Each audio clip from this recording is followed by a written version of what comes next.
The courtroom had laughed when Malik Thompson said he'd be representing himself 19 years old, no lawyer, just a second-hand suit and a notebook. But 20 minutes later, no one was laughing anymore. They were leaning in silent as he calmly dismantled a police officer's report with nothing but grainy footage, a crackling audio file, and a command of the law no one saw coming. It was just past 8:00 a.m. when Malik Thompson stepped through the arched front doors of the Richmond County Courthouse in Augusta, Georgia. His palms were dry. He'd wiped them 3 times on the inside of his blazer on the bus ride over. The suit didn't fit right. The shoulders sagged, the cuffs were too short, and the shoes scuffed Oxfords from a Salvation Army on Broad Street had a sole that flapped a little if he didn't walk just so. But his back was straight, and his eyes focused. Inside courtroom 3C, the mood was casual. A couple of law clerks whispered near the back. Reporters hovered along the walls checking mics and muttering about scheduling. A handful of people filled the benches, some students from Payne College, a few locals who wandered in because someone told them the city was about to watch a train wreck in real time. They were there for entertainment. They thought they'd see a kid get shredded. Catherine Voss arrived 7 minutes later, punctual as ever, in a tailored gray pantsuit and heels that clicked like clockwork. At 57, she carried the kind of presence that didn't ask for respect, it demanded it. 30 years of courtroom wins. Former assistant U.S. attorney, known for turning depositions into disassemblies and cross-examinations into art. She didn't glance at the gallery. She didn't have to. People glanced at her. Malik was already at the defense table when she entered, sitting alone with a slim folder. No paralegal, no notepad, just a borrowed pen and the same folder he'd been flipping through for the last 5 weeks. When she saw him, young, narrow-shouldered, no laptop, no support, she exhaled sharp and quick. This was going to be a short morning. The bailiff called the room to order, and Judge Alan Prewitt entered, adjusting his glasses and carrying a thick file under one arm. He was known around Augusta as fair but cold, retired Army Reserve, never one to smile unless he had to. When he saw who was seated at the defense table, he blinked, then looked again. "Mr. Thompson," the judge said, settling behind the bench. "You're representing yourself." "Yes, Your Honor." Prewitt didn't respond right away. He tapped the edge of his folder against the desk, eyes narrowing just slightly. "You understand the risks of self-representation? You've waived your right to counsel." "Yes, sir." "Filed it 3 weeks ago." Catherine Voss turned slightly in her chair and offered a smile, thin amused. "He has, Your Honor. We've reviewed the paperwork." There was a slight murmur in the back. Someone stifled a laugh. "All right," the judge said, finally setting the file down. "Then let's proceed." The bailiff read the case, Thompson v. Augusta Police Department. Civil complaint. Allegations of false arrest, excessive force, violation of civil rights under the Fourth Amendment. Catherine Voss stood first, adjusted the mic. "We're prepared to dismiss these claims as meritless and exaggerated," she began smoothly. "The plaintiff was detained briefly during a routine police check. He was released without charges. No injury, no escalation. What we have here, Your Honor, is not a case, it's a misunderstanding framed up as a lawsuit." She sat, glancing briefly toward Malik. Her eyes said, "Your turn, but it won't last long." Malik stood slowly. His hands didn't tremble. He didn't clear his throat or fumble with notes. He just looked up and began. "Your Honor, ladies and gentlemen of the court," he said, voice steady but quiet. "What happened to me outside the BP station on Telfair Street wasn't a misunderstanding. It wasn't about suspicion or safety. It was about power and how easily it can be misused." The courtroom shifted slightly. Nothing dramatic, just a stillness settling into the room. A couple reporters lifted their pens. A student leaned forward. Catherine raised an eyebrow. "I was 19, Malik continued, working night shifts at Fullmark Logistics on the east side. That day I had just clocked out. No trouble, no noise, no incident. I stopped to grab a bottle of water and a pack of gum. I stepped out of the store and stood on the sidewalk replying to a text from my cousin." He paused, his eyes sweeping the room, settling for a beat on the jury box. 30 seconds later, a patrol car pulls up. Fast, like someone had already made up their mind. From the plaintiff's table, Catherine tapped her pen twice. Quietly, measured. But it wasn't impatience, it was alertness. Malik continued. "The officer stepped out, asked me what I was doing. I said, just waiting for my ride. He told me to place my hands on the hood. I asked why. No answer. Just stop resisting before I even moved. I was cuffed, searched, and told I fit a description. No warrant, no explanation, just suspicion, just assumption. He didn't raise his voice. He didn't need to. His calm was louder than volume. I was let go 22 minutes later, he said. No charges. But that doesn't erase the moment I was made to feel like a threat just for being there. Just for looking the way I do. Catherine stood. Your Honor, if we're going to entertain storytelling, it's an opening statement, Miss Voss. Judge Prewitt interrupted. He's entitled. Malik glanced at her, once then returned to the bench. I've prepared a timeline, he said, lifting a small stack of papers from his folder, and evidence including a time-stamped video clip from the BP's security system submitted to the clerk last week. The clerk nodded. Received. Included in the evidence packet. That caught Catherine's attention. She flipped briefly through her notes. She didn't recall seeing video. In addition, Malik said, I'll be referencing precedent cases that support my claim, including Terry v. Ohio and Florida v. Royer, regarding the scope of investigatory stops. Now the courtroom was quiet, not amused, not curious, just focused. Judge Prewitt looked up from his file. You're familiar with Terry, yes, Your Honor, Malik said. That's where this started. Across the courtroom, Catherine Voss finally leaned forward, not in control, but watching. I didn't come here to perform, Malik said. I came to ask this court to consider that when someone is treated as guilty before they even speak, that's not policing. That's profiling. He sat down slowly. The room held its breath for just a moment longer. The judge cleared his throat. Defense may proceed. Catherine stood. Her tone was still smooth, her posture crisp, but her eyes now scanned her notes with urgency. Ladies and gentlemen, she began. I don't doubt Mr. Thompson's experience felt invasive, but officers respond to calls with urgency. They make decisions in real time, not with hindsight, but with caution. That's not discrimination. That's protection. She closed her folder. Let's not confuse discomfort with unlawfulness. But her words didn't land like they usually did. Malik didn't smile. He didn't gloat. He just kept flipping through his folder, calmly highlighting a line on one of the pages. In the back of the room, someone whispered, Kid knows his stuff. Judge Prewitt gavelled for recess. The room stirred. Reporters leaned over to whisper. The students looked at each other with something new in their eyes, not pity, but curiosity. Like maybe this wasn't the case they thought it would be. And Catherine Voss.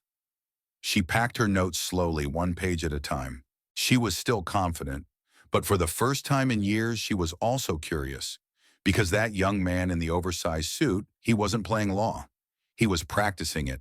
And the smile she'd walked in with was gone. The courtroom lights felt harsher after recess. Maybe it was the angle of the sun, or maybe it was just the shift in mood. Either way, when Malik Thompson stepped back to the defense table, a subtle energy trailed behind him, like everyone now leaned a little closer, blinked a little slower, and listened a little sharper.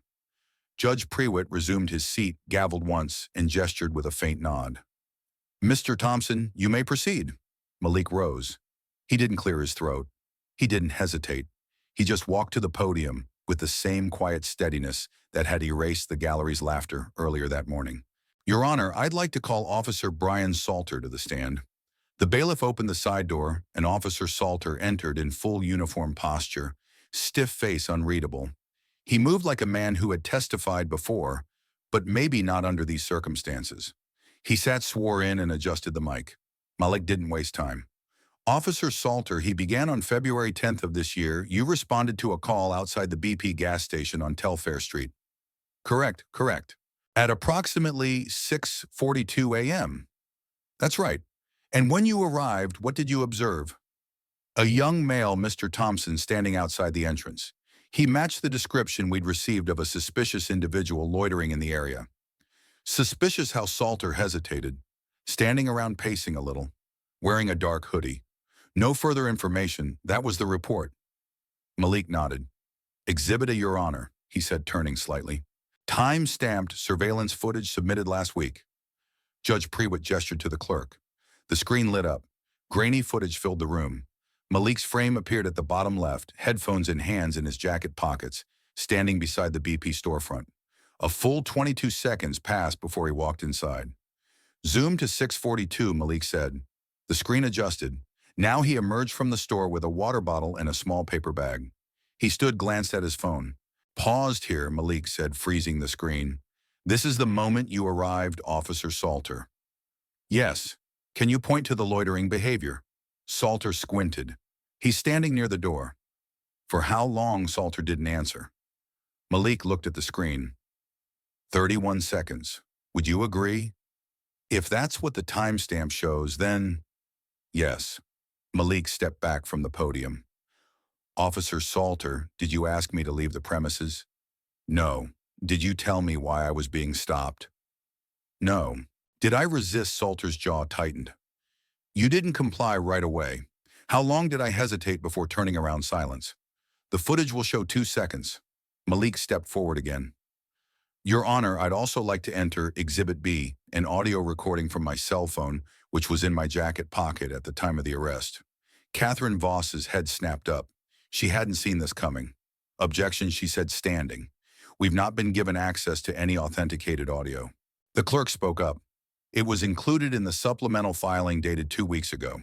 Authenticated and approved. Judge Prewitt nodded. Overruled.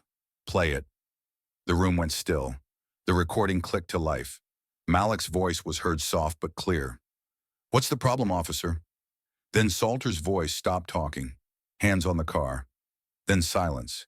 Then the sound of handcuffs clicking. That was it. No yelling. No aggression. No threats. Catherine Voss crossed her legs and tapped her pen once hard. Malik turned back to the jury. You heard everything I said, and everything I didn't. Does that sound combative to you? No one answered. He didn't expect them to. He turned back to Salter. Officer, you stated in your report that I was verbally aggressive. That's how it felt in the moment. What about this? Malik said, holding up the transcript of the audio. Stop talking. That's what you said, and yet I had only asked a question. Is that standard procedure depends on the situation? Even when there's no threat, no raised voice, no resistance? Salter didn't respond. Malik returned to the podium. Officer Salter, were you aware there had been no reported criminal activity at that BP in the previous 48 hours? No. Would it have changed your approach if you had known? I can't say. Malik nodded. Then he looked directly at the jury. I don't blame the officer for being cautious. I blame the system that teaches caution without context. He turned to the judge. No further questions at this time. Catherine rose quickly. Officer Salter, she began. Were you operating within departmental protocol during the encounter? Yes. Did the call you received include a warning about suspicious behavior? Yes. Were you alone? Yes. Do you typically approach unknown subjects with caution in potentially high-crime areas? Of course. Catherine turned to the jury. This is the job. It's not always perfect. It's not always polite, but it's what keeps officers alive. That doesn't make it pretty, but that doesn't make it illegal either. She sat. It was clean, sharp. But the room didn't stir. The evidence had already settled the air. Judge Prewitt nodded. Witness dismissed. Malik didn't sit. He walked slowly to the defense table and lifted a worn black and brown spiral notebook. The edges were frayed, corners curled. He held it like it meant something. I'd like to explain how I built this case, he said, and why I never planned to. He held up the notebook. This is where it started. 6 weeks, every night, after my shift, at the Augusta Richmond Library. Reading court rulings, watching videos, studying law the way most people study survival. Because that's what this is for some of us. He opened it to a tabbed page. Page 48, Terry v. Ohio, Supreme Court ruling 1968. An officer may stop and frisk a subject only when there is a reasonable suspicion of criminal activity. He flipped again. Page 61, Graham v. Connor, 1989. Officers must be judged by the objective reasonableness of their actions, not by intent. He looked directly at Catherine Voss. I didn't memorize these to win an argument. I memorized them because I lived the consequence of someone else forgetting them. Catherine stood. Objection, editorializing. Judge Prewitt didn't move. He simply said, overruled. Malik continued.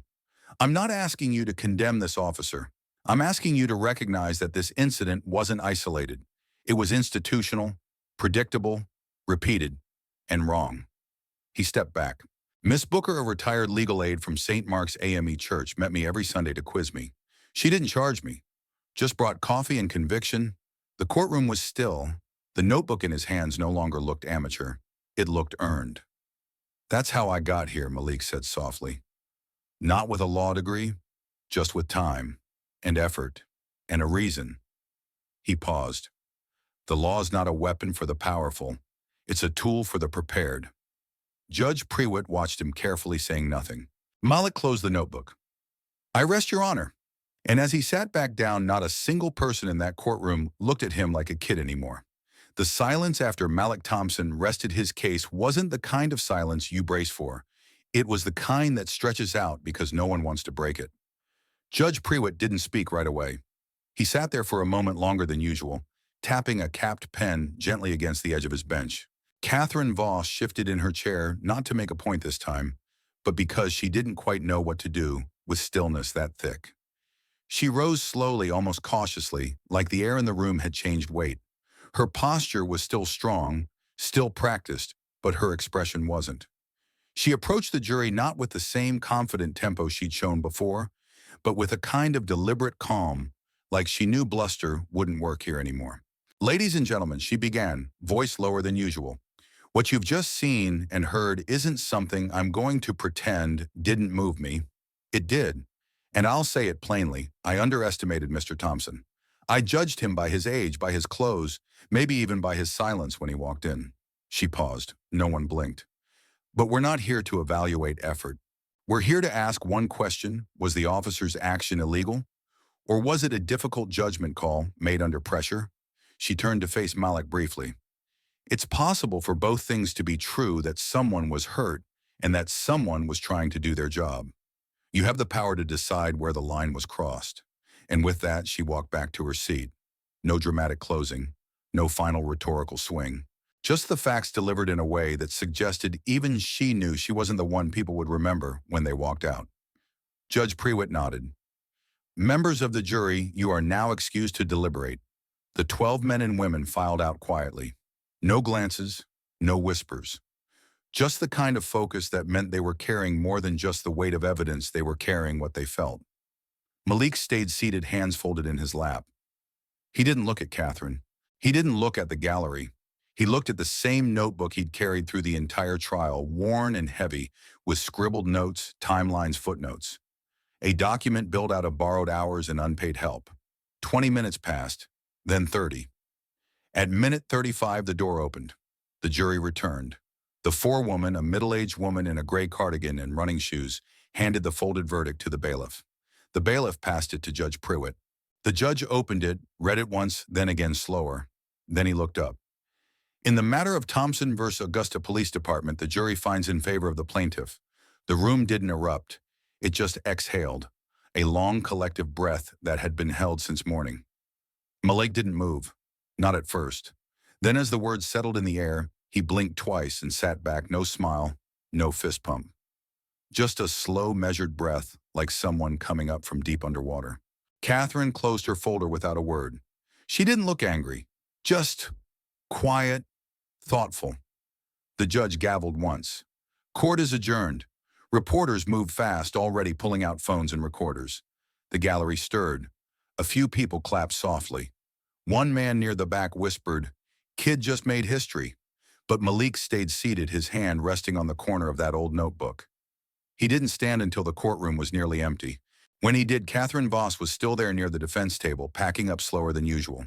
She looked up. That was more than I expected, she said. You didn't just hold your own. You led. Malik met her eyes. Thank you, he said, quiet but firm. She nodded, then hesitated. You ever thought about doing this for real? Malik shrugged. I mean, maybe. But I don't have the money, or the grades, or the connections. She smiled barely. Neither did I when I started. Just someone who opened a door I didn't know existed. She pulled a card from her briefcase. There's a woman at Georgia State, Ava Calder. She runs a mentorship program for first-gen students trying to get into law.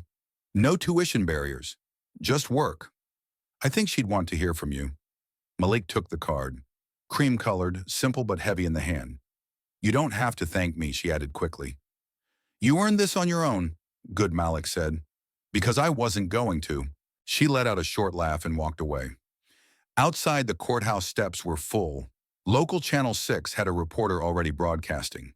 A surprising victory today, she said into the mic, as 19-year-old Malik Thompson, who represented himself, won a civil case against the Augusta Police Department, without a law degree, without a lawyer, just a notebook and 6 weeks of study. Another reporter approached him as he stepped into the sun. Mr. Thompson, how'd you do it? Malik looked into the lens. A notebook, a library card, and time. Are you going to be a lawyer now? Someone else asked. He paused. Thought about it. I'm thinking about it. But today wasn't about a future career. Today was about being heard. He walked down the steps without fanfare. No entourage. Just that same tired notebook tucked under one arm. The next day he was back at the warehouse. Same steel shelves. Same clipboard. Same steel-toe boots. He didn't bring it up. Didn't need to. But one of his co-workers clapped him on the back. Saw you on the news, he said. Cleaned that courtroom like it was aisle 7. Malik smiled. Still had to punch in at 6, he replied. That night he checked his email. Subject line, saw what you did, let's talk. From Ava Calder. He opened it. We've been following your case. What you did wasn't just rare, it was remarkable. I'd like to talk about getting you into our legal pipeline program. Tuition isn't the issue. Commitment is. He read it 3 times, then closed the laptop and sat back. The next morning, his younger cousin Terrence sat across the kitchen table, eating a bowl of cereal and scrolling on his phone. Yo, Terrence said. You're trending. Malik blinked. What? This video, he said, spinning the screen around. Malik watched himself, asking the officer calmly, what's the problem, and then turning silently as the cuffs clicked shut. Terrence said, you didn't just speak for yourself. You spoke for all of us. Just then a knock at the door. It was Miss Helen Booker wearing a denim jacket and holding a manila folder. I brought your transcripts, she said, and a list of deadlines for the Georgia State application, also called the Community Law Program. They're expecting you. He stepped aside to let her in. You always 3 steps ahead, he said. 6, she replied with a wink. That afternoon, Malik sat on the porch with the folder in his lap, watching kids ride bikes up and down the block. Nothing had really changed, but everything had. Not because of a verdict, but because now someone had seen what he could do, and more would follow. The door had opened, and it wasn't closing anytime soon.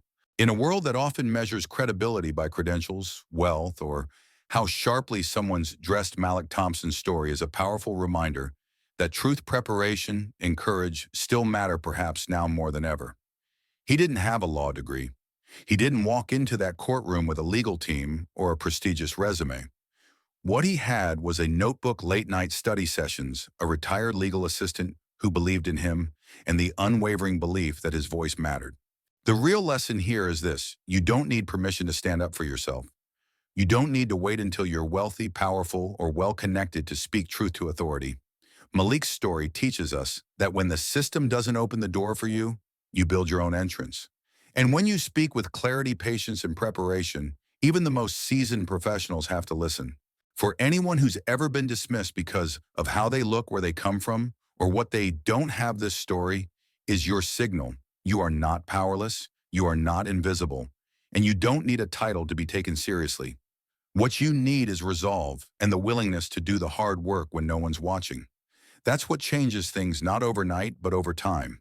And to those in positions of power or influence, never underestimate the quiet one in the room. The one who listens more than they speak. Because sometimes that person is the most prepared.